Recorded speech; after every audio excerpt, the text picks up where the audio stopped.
보실 말씀 사무엘상 13장 8절부터 15절 말씀입니다.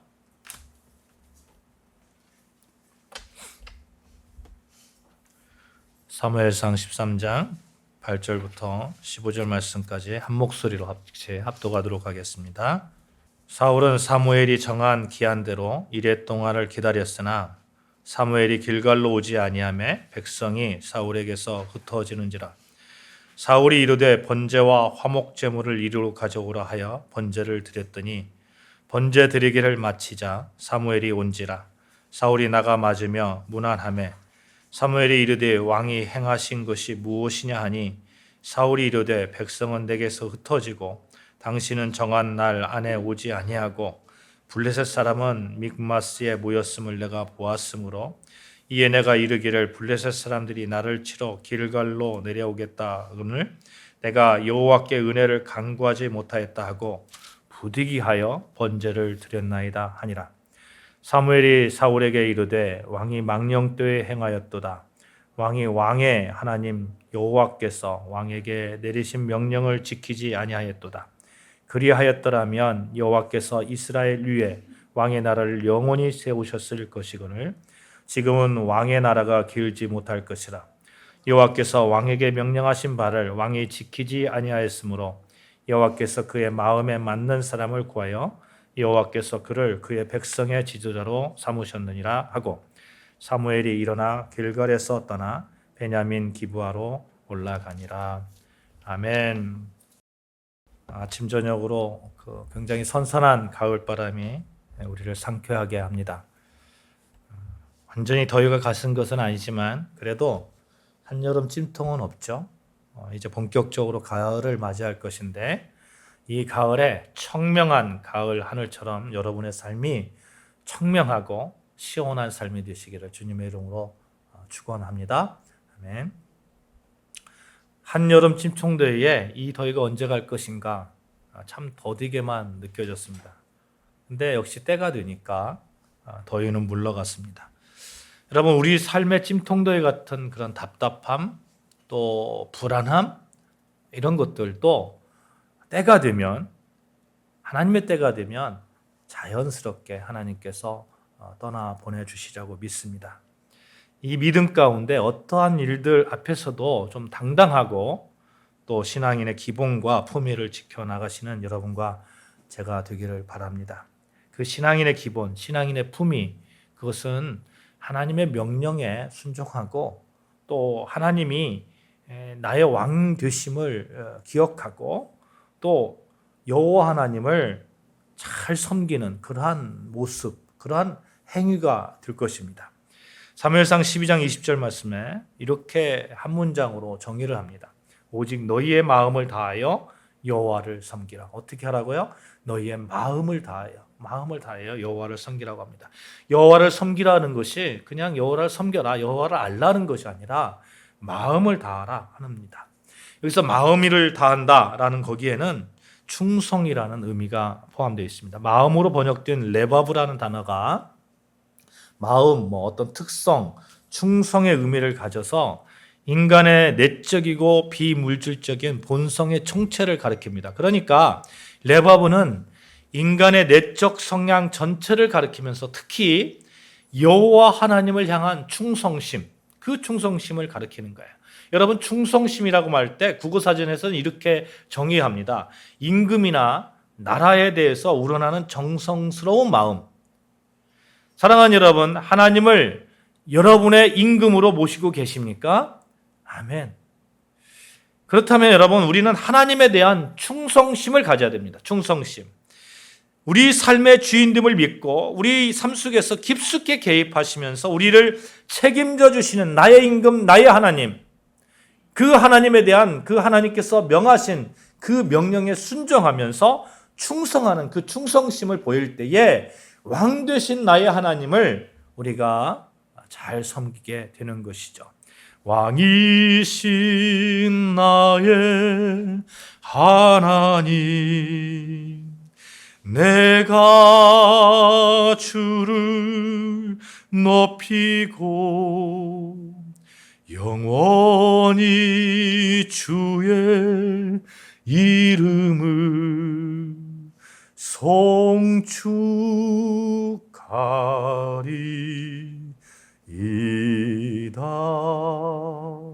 왕이신 나의 하나님, 왕이신 나의 하나님.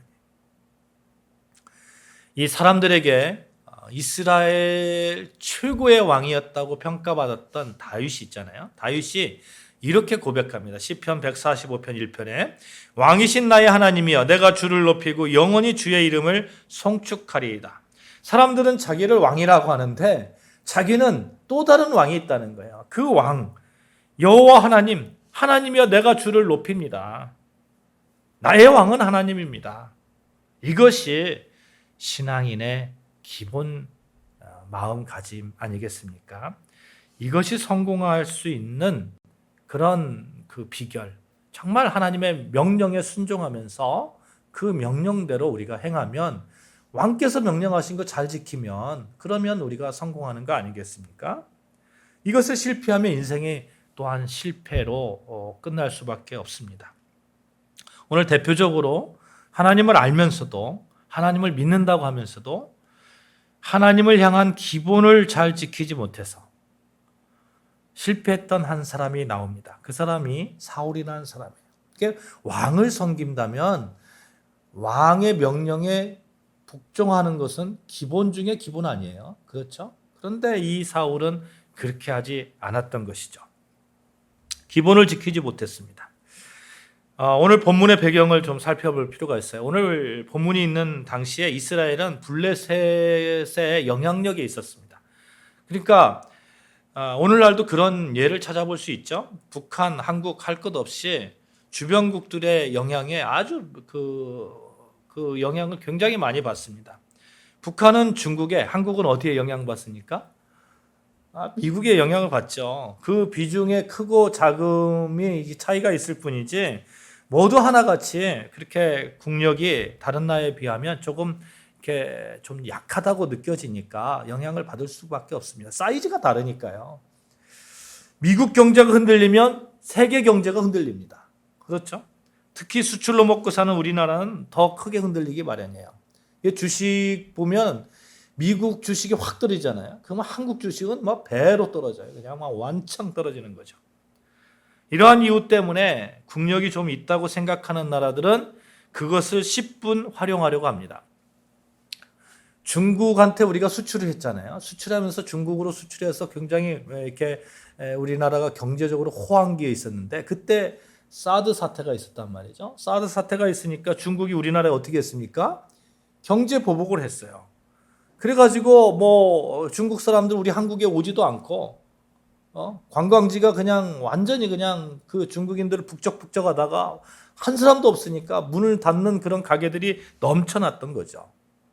북한, 남한 할 것 없이 주변국에 그렇게 영향력을 받습니다. 큰 사이즈가 있는 나라들 영향력을 받는 거죠. 당시 이스라엘도 같았습니다. 이스라엘은 블레셋의 실질적인 영향력 아래에 있었습니다. 그 대표적인 증거로 이스라엘 영토 안에 블레셋 수비대가 있었어요. 오늘 본문 읽지는 않았습니다만 13장 3절 한번 읽어볼까요? 13장 3절 같이 봉독합니다. 시작. 요나단이 게바에 있는 블레셋 사람의 수비대를 치매 블레셋 사람이 이를 들은지라 사울이 온 땅에 나팔을 불어 이르되 히브리 사람들을 들으라 하니, 지금 여기서 요나단이 게바에 있는 블레셋 사람이 수비대를 쳤다고 그래요. 게바는 여호수아 21장 17절에서 원래 베냐민 지파에 분배된 땅이에요. 이것을 제사장 지파, 레위 지파를 위해서 베냐민 지파가 이렇게 내놓은 거예요. 그러니까 어떤 사람들이 있는 곳이에요? 제사장들이 있는 곳이에요. 제사장들. 굉장히 성스러운 땅입니다. 구별된 땅이에요. 약속의 땅이고 또 이곳이 전략적인 요충지가 되기도 합니다. 그런데 이곳에 블레셋 수비대가 있었다는 거야. 이스라엘 블레셋의 영향력 아래에 있었고 간섭을 당하고 있었다는 한 증거가 될 거예요. 간섭을 하는 정도가 어느 정도냐 하면 19절에 보면 이런 말씀이 있거든요. 그때에 이스라엘 온 땅에 철공이 없었으니 이는 블레셋 사람들이 말하기를 히브리 사람이 칼이나 창을 만들까 두렵다 하였음이라. 철공이 없었다는 거예요. 그러니까 무슨 얘기냐면 대장장이 있잖아요. 대장장이가 없었다는 거예요. 대장장이가 없다는 얘기는 다른 말로 무슨 얘기예요? 철을 다룰 수 없고 무기를 만들 수 없다는 거예요. 무기를 누가 못 만들게 했습니까? 블레셋 사람들이 못 만들게 한 거예요. 블레셋 사람들이. 대장장이가 있으면, 철공이 있으면 혹시 무기를 만들까 봐 못 만들게 하는 거죠. 이렇게 생각하면 쉽습니다. 우리나라가 핵무기를 만들려고 하면 주변국에서 가만히 놔둘까요? 가만히 안 놔둡니다. 경제 보복을 하는 거예요. 못 만들게, 어떻게든 못 만들게 하는 거죠. 지금 블레셋이 이스라엘 향한 간섭이 이런 것입니다. 이런 상황에서 사울왕이 굉장히 엄청난 군사적인 모험을 감행합니다. 사울왕이 된 지 한 2년째 된 해였어요. 사울왕이 블레셋 수비대를 이렇게 기습하는 거예요.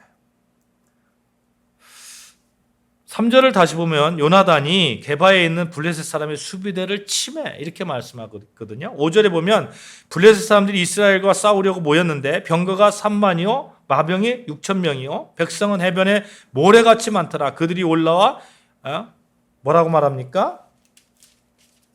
5절에 그들이 올라와 베다웬 동쪽 믹마스에 진침해. 그러니까 블레셋 사람들이 이제 병거가 3만이고 마병이 6천이고 이런 사람들이 막 얼마나 그 군인이 많으면, 군사가 많으면 해변에 모래와 같은 사람들이 이제 올라와서 베아인 동쪽 믹마스에 진치고 바로 막다트려 있는 거예요. 이스라엘 사람들은 어떻습니까? 이스라엘 군사는 지금 무기가 제대로 갖춰져 있어요? 갖춰져 있지 않습니다. 지휘자인 사울왕과 요나단만 겨우 무장할 뿐이에요. 22절 제가 읽겠어요. 싸우는 날에 사울과 요나단과 함께한 백성의 손에는 칼이나 창이 없고 오직 사울과 그의 아들 요나단에게만 있었더라. 아니, 칼도 없고 창도 없고 저쪽은 뭐 바다의 모래알처럼 많다고 하고, 더군다나 오늘날로 말하는 그 탱크 있잖아요. 탱크. 그러니까 병거가 3만이라는 거예요. 병거가 3만. 이 숫자가 어느 정도냐면 이런 거예요. 사사시대에 가나안 왕 야빈이라는 사람이 있었어요. 야빈이라는 사람이 철병거 900대가 있었는데 이 철병거 900대를 가지고 20년 동안 이스라엘을 점령하고 이스라엘을 지배했던 그런 그 무시무시한 그런 무기예요. 이게 3만이라는 거예요. 3만. 개미 안 되는 거예요. 개미. 사울왕 고자 병사가 600명밖에 안 됐습니다. 그럼에도 불구하고 사울왕이 왜 블레셋에 싸움을 걸었을까 하는 거예요. 여러분, 이 전쟁이라는 것이 있잖아요. 전쟁이라는 것이 뭐 죽기 살기 완전히 그냥 전쟁을 한번 일으키면 나라가 폭삭 망하고 이런 개념에서 좀 떠난다면 전쟁을 부분적으로 하잖아요. 부분적으로 하면, 국지적으로 하면 어떤 현상이 나타나냐면 왕권이 강화됩니다. 아주 백성들이 거기에 집중을 하는 거죠. 오늘날도 전쟁을 자신의 정치적 이익을 위해서 사용하는 경우를 종종 보게 됩니다. 북한에서 갑자기 연평도에 한번 폭탄을 쐈잖아요. 그러면 우리는 거기에서 전쟁이 막 전면적으로 벌어지지 않고 국지전이 됐는데 북한에서는 어떤 현상이 날까요? 남한에서 지금 쳐들어오려고 한다. 전쟁이 일어날 거다 하면서 전체 국민들을 그냥 하나로 묶어버리는 거죠. 왕권이가 정치적인 그런 정치 지도자가 자기 권력을 이렇게 강화하는데 그런 수단으로 씁니다. 오늘날도 그런 경우를 종종 보게 돼요. 푸틴이 우크라이나 전쟁을 통해서 재집권하는 데 성공했습니다.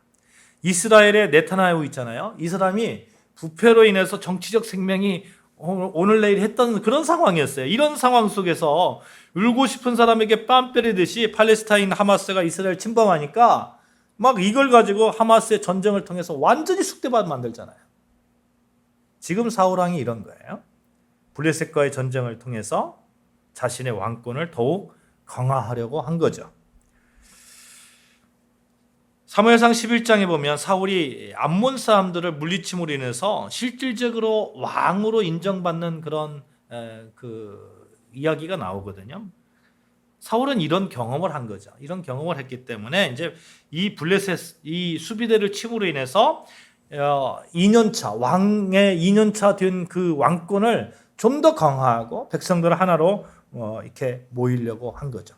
그런데 문제는 그렇게 살짝 쳤으면 그쪽에서 블레셋이 좀 그냥 이렇게 나가야 되는데, 아니 병거 3만에 수만 바다의 모래알처럼 그런 병사들을 이끌고 전면전으로 이렇게 오려고 하는 거죠. 그러니까 이제 사울이 큰일 났습니다. 큰일 났어요. 하나님이 도와주셔야 되겠는데, 하나님 도와주셔야겠는데. 그러니까 이제 하나님을 찾는 거죠. 그래서 사울 왕이 제사장인 사무엘에게 전쟁을 하기 전에 예배를 드려달라고 하나님의 도움을 받으려고 합니다. 그때 사무엘이 이렇게 얘기합니다. 8절에 보면 사무엘이 정한 기한대로 이레 동안을 기다렸으나, 그러니까 사무엘이 이레 동안 있으면, 이레 지나면 내가 가겠습니다, 이렇게 얘기했겠죠. 근데 사울이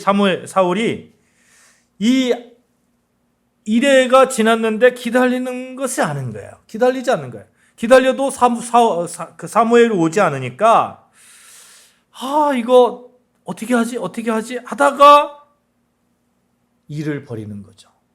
자기가 제사를 드려버리는 거예요. 여러분, 우리가 하나님을 신뢰한다면요, 이 기다림의 시간을 잘해야 됩니다.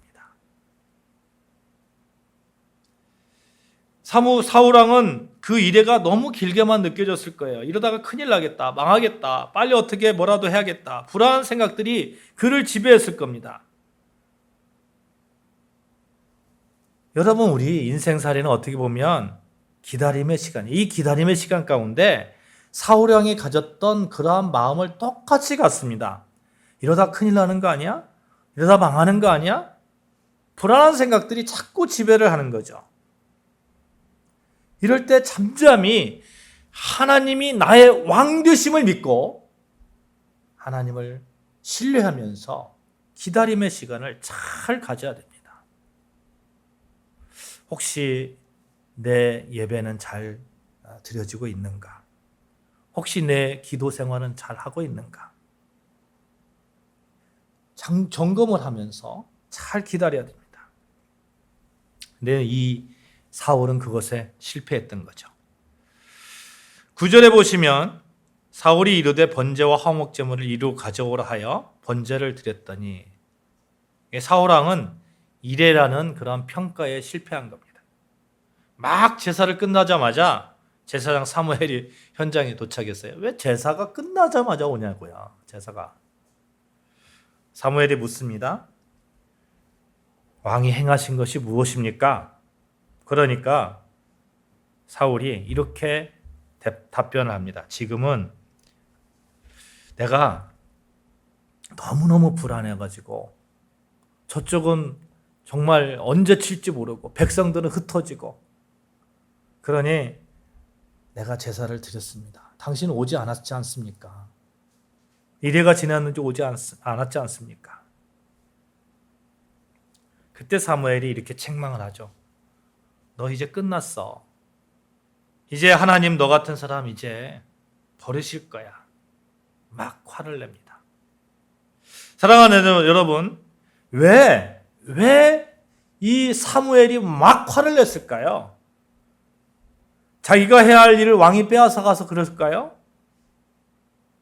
그것이 아니라는 거죠. 분명 사울이 실패한 어떤 것이 있기 때문에 화를 내는 겁니다. 그 이유가 있어요. 그 이유가. 사울은 신앙의 기본을 잃어버렸기 때문에 그렇습니다. 아까 뭐라고 했죠?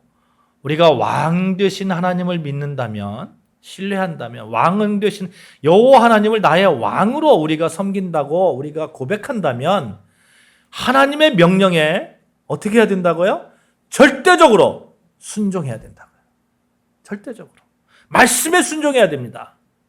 이게 기본 중에 기본이에요. 그런데 사울왕은 그 명령을 지키지 않았던 겁니다. 한마디로 하나님을 왕으로 섬긴다고 하면서 하나님을 우습게 한 거죠. 왕 우습게 하면 왕이 명령에 대해서 그냥 안 지키잖아요. 그렇잖아요. 대통령이 그 명에 서지 않는 것, 대통령이 만약에 명을 했는데 대통령 우습게 하려면 그 명에 서겠습니까? 왕을 무시하고 그렇게 하는데 어떻게 왕을 잘 섬긴다고 할 수가 있겠습니까? 이 점에서 사울이 실패한 겁니다. 처음에 사울은 사무엘을 잘 기다렸을 거예요. 그런데 사무엘이 정해진 날이 오지 않으니까 자신의 왕권을 가지고 제사장의 직무를 수행해 버립니다. 왕이기에 제사장의 직무까지 할 수 있다고 월권까지 했습니다. 구약에서 제사는 하나님께서 아론의 자손에게 맡기신 영원한 거룩한 직무입니다. 출애굽기 29장 9절 말씀, 아론과 그의 아들들에게 띠를 띄우며 관을 씌워 그들에게 제사장의 직분을 맡겨 영원한 규례가 되게 하라. 어떻게 하라고요? 영원한 규례가 되게 하라. 영원한 하나님의 명령이라는 거예요. 영원한. 그러니까 제사장의 직무는, 제사를 드리는 것은 그냥 왕의 할아버지가 와도 안 되는 거예요. 이건 안 되는 거예요. 하나님의 명령이기 때문에 그렇습니다. 이건 기본 중에 기본이에요. 그런데 사울은 그렇게 하지 않았습니다. 여러분, 하나님이 원하시는 것은 잘못된 제사가 아니라 순종이었고 하나님을 진정으로 왕으로 모시는 제사입니다. 그것은 하나님의 명령에 순종하는 제사입니다. 이 불순종에 대해서 하나님은 오늘도 여러분과 저에게 물어보는 거예요. 너는 누구를 왕으로 모시고 있니? 나 하나님이니? 그러면 순종으로 충성하면서 신뢰하면서 기다려라. 이것이 기본이다. 내 명령을 지키면서 기다려라. 여러분과 저 하나님을 왕으로 모신 여러분과 저는 늘 하나님을 신뢰하면서 기다림의 시간에 성공하시기를 주님의 이름으로 축원합니다. 아멘. 이 사울왕이 신앙의 기본을 지키는 데 실패한 이유가 있어요. 11절 보십시오. 11절. 사무엘이 이르되 왕이 행하신 것이 무엇이냐 하니 사울이 이르되 백성은 내게서 흩어지고 당신은 정한 날 안에 오지 아니하고 블레셋 사람은 믹마스에 모였음을 내가 보았으므로. 사울의 이야기가 뭐예요? 군사들은 동요하고 대려서 이탈하고 제사장인 당신은 나타나지 않고 적군인 블레셋은 전쟁을 하려고 믹마스에 진치고 있는데 이것이 사울의 변명이에요. 여러분, 이 변명이 틀린 변명입니까? 틀린 변명 아니에요. 어떻게 보면 합리적인 것 같아요. 지금 급해요. 불안해요. 12절 말씀에 보면 이에 내가 이르기를 블레셋 사람들이 나를 치러 길갈로 내려오겠거늘 내가 여호와께 은혜를 간구하지 못하였다고 부득이하여 번제를 드렸나이다. 부득이했다는 거예요. 부득이하다는 것은 어쩔 수 없다. 다른 방법이 없다. 이런 얘기예요. 사울왕은 지금과 같은 위급한 상황에서 다른 방법이 없으니까 자신의 번제를 드릴 수밖에 없었다. 근데 사울왕이 결정적으로 잃어버린 게 뭐예요? 여호와의 명령이에요. 여호와의 명령. 그러니까 사울왕은 하나님의 명령에 그 시선이 있었던 거 아니라 하나님이 나의 왕이라는 것에 시선이 있었던 것이 아니라 온통 어디에 시선이 꽂혀 있는 거야? 온통 주변의 환경, 자기를 둘러싸고 있는 그 불안함, 두려움, 이런 거에 시선이 온통 있는 거예요. 하나님을 진정한 왕으로 모시고 하나님을 신뢰했다면 하나님께 기도하면서 사무엘이 좀 빨리 오게 해달라고 기도해야 되는 거 아니에요? 하나님은 끝까지 눈동자와 같이 지켜줄 거라고 믿고 기도해야 되는 거 아니에요?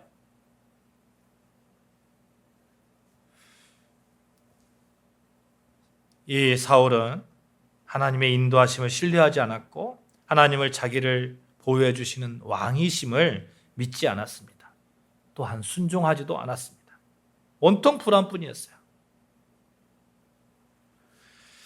이렇게 상황에 부딪힐 때에, 불안한 상황에 부딪힐 때에 내가 할 수 있는 방법은 아무것도 없어 보일 때에 앞뒤가 꽉 막혀 있다고 느껴질 때에, 어디를 둘러봐도 희망이 없다고 느껴질 때에, 여러분 그때가 왕 되신 하나님을 다시 볼 수 있는, 우리의 믿음을 확인할 수 있는 절호의 기회임을 여러분 믿으시기를 바랍니다. 그때 하나님께 내 충성을 보여주는 거예요. 그때.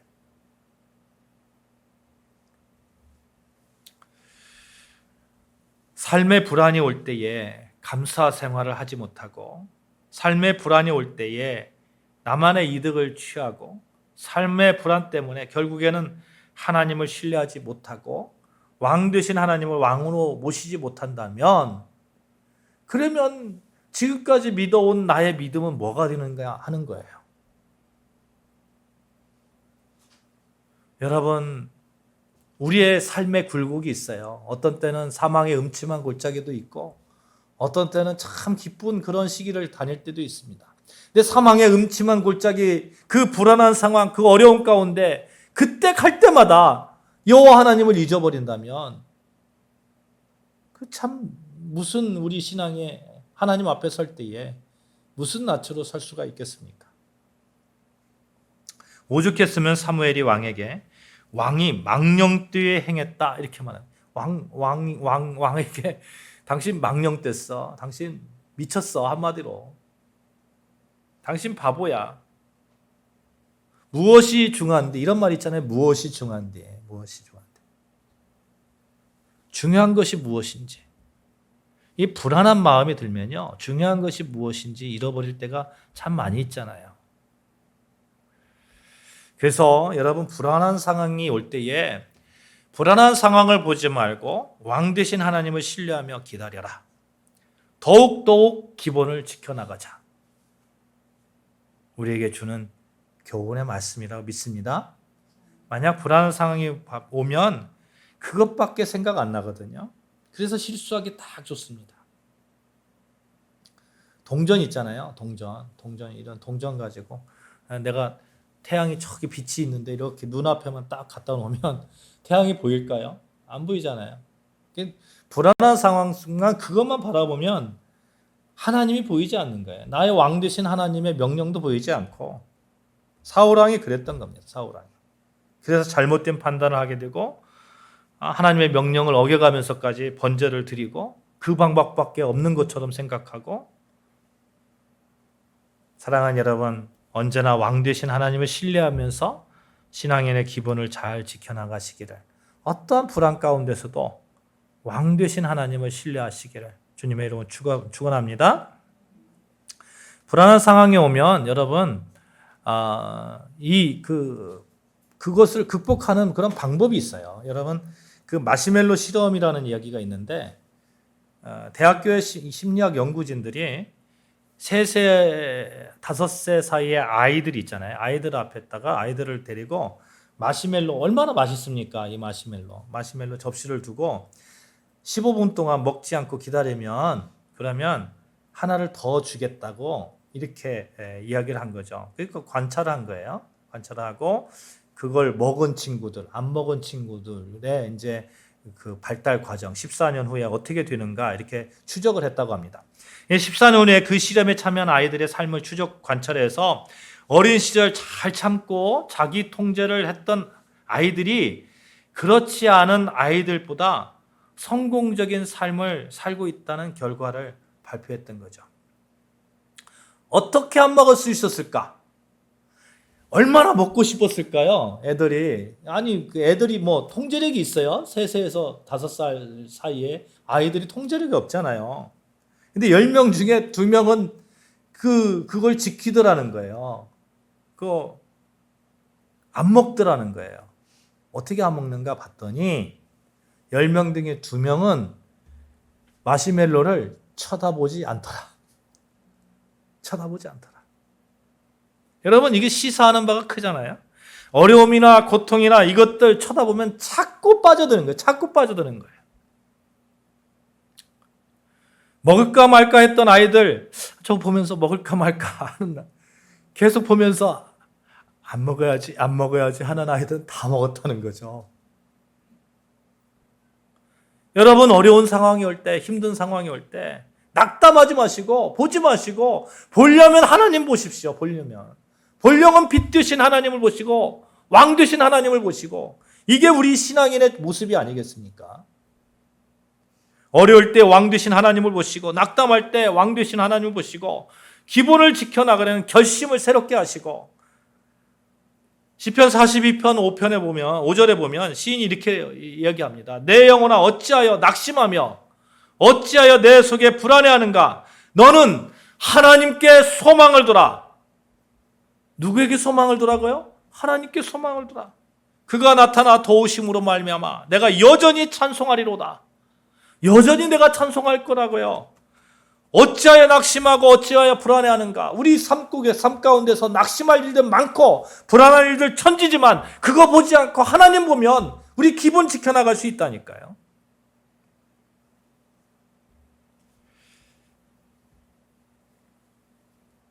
여러분, 불안을 이기며 기본을 지켜나가는 방법. 불안을 보지 않고 두려움을 보지 않고 여호와 하나님 보는 거예요. 이 면에서 사울은 실패했는데 사울의 아들 요나단은 성공했어요.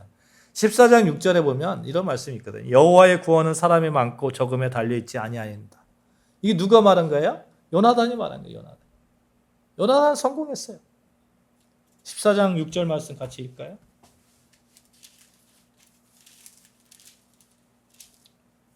같이 한 목소리 봉독합니다. 시작. 요나단이 자기의 무기를 든 소녀에게 이르되 우리가 이 할례 받지 않은 자들에게로 건너가자. 여호와께서 우리를 위하여 일하실까 하노라. 여호와의 구원은 사람의 많고 적음에 달리지 아니하였느니라. 여호와의 구원은 사람의 많고 적음에. 사울은 벌벌 떨고 불안에 떨고 그런데 이 사울의 아들 요나단은 그렇지 않았던 거죠. 자식 농사는 잘 진 것 같아요. 사랑하는 여러분, 여러분이 마음이 불안할 때, 상황이나 조건이 우리를 힘들려 할 때, 그때 왕 되신 하나님을 향한 믿음을 다시 한번 꺼내 보시기를 바랍니다. 그리고 하나님을 신뢰하면서 이렇게 찬양하는 거예요. 왕 되신 나의 하나님, 내가 주를 높이며 영혼의 주의 이름을 송축하리이다. 신뢰하면 온전히 맡길 수 있습니다. 내 짐을 여호와께 맡기라. 그가 너를 붙드시고 의인의 요동함을 영원히 허락하지 아니하시리라. 너의 행사를 여호와께 맡기라. 그리하면 너의 경영하는 것이 이루리라. 너의 길을 여호와께 맡기라. 저를 의지하면 저가 이루시고. 다 뭐라고 말합니까? 여호와께 맡겨라. 불안할 때 여호와께 맡겨라. 사랑하는 여러분, 말씀을 맺겠습니다. 여러분의 마음이 불안할 때, 자꾸만 조급해질 때 왕 되신 하나님을 신뢰하면서 더욱 신앙인의 기본을 지켜나가시기를 주님의 이름으로 축복합니다. 신앙인의 기본은 왕 되신 하나님의 명령에 순종하는 겁니다. 하나님은 영원히 우리 편이 되실 것입니다. 기도하시겠습니다.